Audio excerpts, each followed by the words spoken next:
have to recreate. We can always edit it out. So tell me when you're ready. Yeah, I'll do this. So yeah, I'm interested in that. The food thing, brilliant. Transportation goes into the fuel. Yeah. And so maybe like specific. You could take it high level. You could say, you know, let's see. How could you? Given Vermont's goal of 90% renewable by 2050. Yeah, or say something like, you know, we appreciate your concerns about you've laid out. Another, I think, important public policy question is about our energy, where the sources are for our future, you know, and with the changing climate, where we're experiencing droughts and flash flooding and other, you know, obviously the Vermont should be doing its part to thinking about its energy choices. You know, and you could say there's an energy plan in place. The state has an energy plan with aggressive goals. Yep. Do you have a position or a comment on some of this topic? Are we rolling already? That's just a marker that's for the me. key. Okay, cool. So I'm sure a question that's going to be on a lot of people's minds, a lot of voters' minds, is our energy needs in Vermont. Given that we are a rural state, we don't have a lot of public transportation infrastructure. We require a fair amount of heating in the winter. And we have some pretty aggressive goals in the state to achieve 90% renewable energy by 2050. And I'm curious what your views are on that topic and how we might be able to reach that goal and make it easier for us to deal with this ever-changing climate that seems to be creating a lot of unstable weather for us as well. Well, I have an energy background, in fact. I have a master's degree in energy and natural resources and worked for 2 years for the Vermont Public Utilities Commission as a utilities analyst and hearing officer. During that time, I attracted, I think, one of the first grants from EPA to look at climate change and the impacts. And then under the Douglas administration, I worked within the Agency of Natural Resources to think about climate change and determine what should we be doing prior to or during the development of this energy plan that looks at both our energy sources and how to mitigate climate change impacts from our energy choices, as well as adaptation strategies that help us become more resilient to the impacts from climate change. So I do come with some of that experience and perspective. And I think what we need to, when we look at the questions about energy, we need to look at what the costs are and understanding what are we as Vermonters paying for energy. And as I understand, we're paying somewhere in the order of $2 billion a year in just fossil fuel use. And that's expensive. And that means, since they're fossil fuel use, we're exporting those dollars out of the state. And so an important strategy would be to look at each of the sectors that rely on energy and then determine how we're going to drive those costs down, while at the same time drive that carbon footprint down and move towards meeting those energy goals. Take energy efficiency, for example.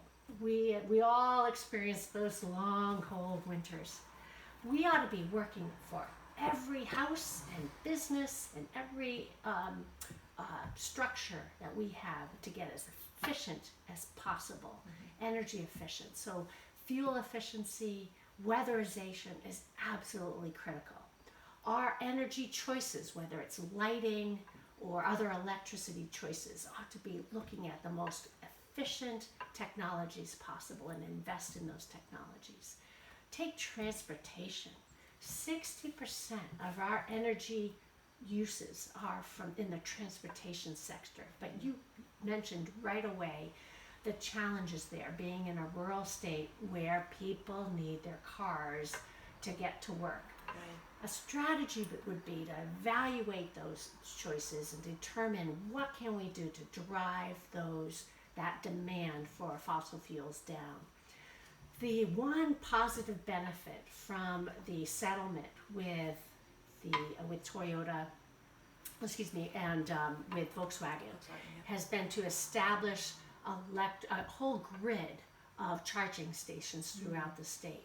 And that gives people choice. If they have the ability to be able to charge their hybrid cars or electric vehicles, where they don't run the risk of running out of power when they giving them that confidence that the technology and the grid isn't there, I think it helps us move that sector towards a more sustainable and carbon thoughtful approach towards that particular sector.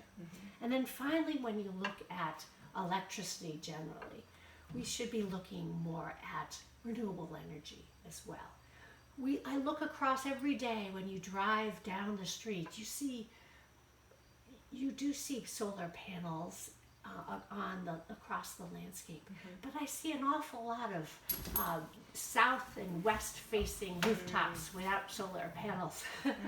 And in my mind, we ought to be looking at how do we incentivize That was going to be my next question. those types of technologies so that we can pepper every south or west facing rooftop with solar, and look at where does it make sense to install renewable energy so we become a much more resilient and renewable, have a more resilient and renewable future. So my understanding is that some of the incentives for solar actually have been rolled back for 2018. And I'm curious what you would like to see moving forward to actually help incentivize more people to go solar and Well, take in their- full disclosure, my husband works for a solar power Oh, okay. company. So you know all about that issue. And I see it, though, as what's exciting about solar is that solar's made out of sand. It's silica. Right. So when it's one of those renewable energy solutions that is recyclable. Right. And I think it's a real exciting opportunity to look into that particular technology and determine how do we best promote that. There are a number of a suite of incentives. They may be federal incentives or state incentives. There may be other types of tax credits that we can look at the State House to try to raise awareness of these opportunities and really get folks excited about how they can be part of the solution of a cleaner and more renewable future. And so those types of incentives can range from information, having access to information in itself might be enough to get people to move towards a renewable future. But the idea would be to have a comprehensive approach towards these more renewable future and fuel efficient future across all sectors, and evaluate where are we falling short, what we need to do to meet our goals, and then begin to move forward in a real thoughtful way so that our future is a cleaner and brighter and healthier future. Because after all, we may be a small state, but we still have to do our part, like the rest of the country and globally, Yes. to do their part to make this a better place for our children and our children's children. Yeah. Do you have thoughts on affordable housing and how to create? I mean, I know one of the issues we have locally is there's a lot of businesses looking to hire, but there aren't enough people that are living here that can fill those jobs, and so it becomes both a transportation and the housing issue. I'm understanding that is happening across the state. Do you have particular thoughts on how to resolve the affordable housing and transportation issues? Well, that's the second of my priorities, is on affordability and livability, Right. and it's for that very reason, so that people can afford to live where they're working, and they can walk to work or bike to work, as well as being able to certainly drive. But that really interested in the type of development for housing that can still reflect the livability of our villages. so that we're not losing the beauty of our Vermont landscape or Vermont villages. And that kind of clustered development of focused on downtown areas that allow us to keep our green fields green, ideally full of local foods growing in those fields. So and in that way, you can support that livability element to that vision. Now, the governor has embraced a housing bond to try to support affordable housing development across the state. I think we need to do more of that. And in particular in our region, we too suffer from not having access to workers that can help support the businesses in this region. And so looking for and figuring out how to support affordable housing in this region and elsewhere, I think is an important priority for me. Another thing that occurs to me is there's been statistics that we're losing a lot of our young people in their 20s, and we're gaining more people in retirement age. And so the median age, I believe, in Vermont is something like 45. And I'm curious what your thoughts are on how to make this more appealing and more viable for people in their 20s potentially that want to live here. And a lot of that has to do with jobs, I know. Do you have thoughts on that topic? Yes, I think certainly there's a concern being a small state of 630,000 people, I believe, and we see the problem of a declining population play out in our schools as well. We see a declining school enrollment, and I think part of that is because of needing to invest in affordability and in our businesses at the local level to be able to keep our schools vibrant, keep the population healthy at that local level, at that community level. And so it gets complicated quickly in that they're integrated, the whole question of population generally and the healthiness of that population, the schools and the healthiness of our school populations, as well as our businesses and the vibrancy of those businesses at the local level, and the affordability of housing so that we can support the families that are working in these communities. And so it's integrated in the approach. You can't just focus on one of these issues and thinking it will solve our concerns about declining population. But that's why it takes someone who can look at a complex issue, roll up their sleeves, apply that energy, and have a vision for recognizing the complexity and the tireless commitment to achieve the end result, and that would be to turn those numbers, that statistics around. And I think much of that boils down to keeping and looking at how we can keep our communities healthy economically and affordable. Do you have thoughts on what kind of investments in local businesses would be the most effective? Well, what we notice is when we help to support those cottage industries, those small businesses, those entrepreneurs that can come into these businesses, I think that's where we see real true excitement of these great kernels of ideas to grow. But in order to make that happen, we need to have investment in infrastructure. That broadband capacity, for example, is sometimes critical for being able to help these small businesses, whether they're in the IT, information technology realm, or whether they're in renewable energy. Being able to have a healthy infrastructure to be able to support these businesses is critical. And that does require a state approach to making that vision happen. And someone who's willing, who understands the complexities, has a background in both energy and some of these complexities that we've experienced up here at the local level, and then the fortitude to move forward with solutions that are going to help carry us forward. People often grumble about our taxes and fees in the state of Vermont. Do you have thoughts on how to make it more affordable for people to live here and not, feel like they have to struggle so much to pay their taxes and their fees? I am going door to door right now, talking with my neighbors across the 5 communities, and that topic comes up on a regular basis. Yeah. I have some experience with that. When I started at the Waitsfield Select Board, we struggled with the cost of how to keep a town running. We've inherited some pretty significant debt load, and in fact, currently, $1 out of $5 raised goes to pay off our debt, Oh boy. as opposed to being something that we can use to reinvest in the community. And so we've been very hawkish at keeping our taxes as low as possible, understanding that cost of living increases when you have exceptional staff.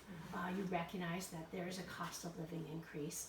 We have terrific road crew, terrific town staff, and while at the same time we really need to keep taxes down. And I have a record of working hard to accomplish that, even with the reality of a significant amount of debt load. Part of that, the problem was because of these unforeseen impacts from large storm events like Tropical Storm Irene, and it costs money to recover, Right. local dollars to recover, and that took time. And but I think with that experience of both being frugal with those dollars and target those dollars wisely in a transparent way is critical on how we're going to move forward. And so I too believe that Vermont is, again, being a small state, we need to undertake all actions, all public policy questions with an eye towards affordability. And in that way, we are managing state government like we manage town government, in a way that's affordable and has outcomes that we seek, has performance measures that we want to achieve. And by doing it, taking that approach in that thoughtful way, we can, I think, as communities, as people, can move forward with a brighter and more affordable way of living here in this beautiful area. Nice.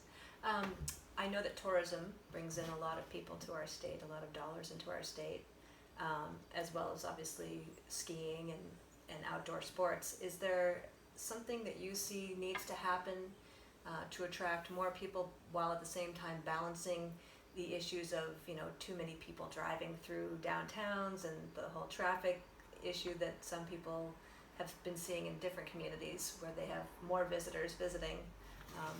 Do you have thoughts on that topic? Tourism is a $2.5 billion a year industry for the state of Vermont, and much of that is integrated with our environment. People come here, whether it's in the fall to look at the leaves and enjoy festivals, pumpkin festivals, or whether it's in the spring enjoying strawberry festivals and